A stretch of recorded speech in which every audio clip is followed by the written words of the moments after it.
લક્ષ્ય ન્યૂઝ, એક નજર, એક લક્ષ્ય. સુરેન્દ્રનગર મહાનગરપાલિકા દ્વારા દબાણ હટાવ અને સ્વચ્છતા અભિયાન. સુરેન્દ્રનગર મહાનગરપાલિકાના એસ્ટેટ વિભાગ દ્વારા શહેરના 80 ફૂટ રોડ પર ઉદ્યોગનગર, દેશળ ભગતની વાવ અને ભક્તિનંદન સર્કલ નજીકના વિસ્તારોમાં દબાણ હટાવની વ્યાપક કાર્યવાહી હાથ ધરવામાં આવી હતી.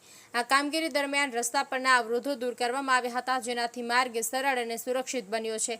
આ ઉપરાંત જાહેર સ્થળો પર કચરો ફેંકી ગંદકી ફેલાવનાર પાન પાર્લરના વેપારીઓ તેમજ જાહેર રસ્તાઓ પર દબાણ કરનાર વેપારીઓ સામે પણ કડક પગલાં લેવામાં આવ્યા છે. આવા વેપારીઓને નિયમોનું ઉલ્લંઘન કરવા બદલ દંડ ફટકારવામાં આવ્યો છે.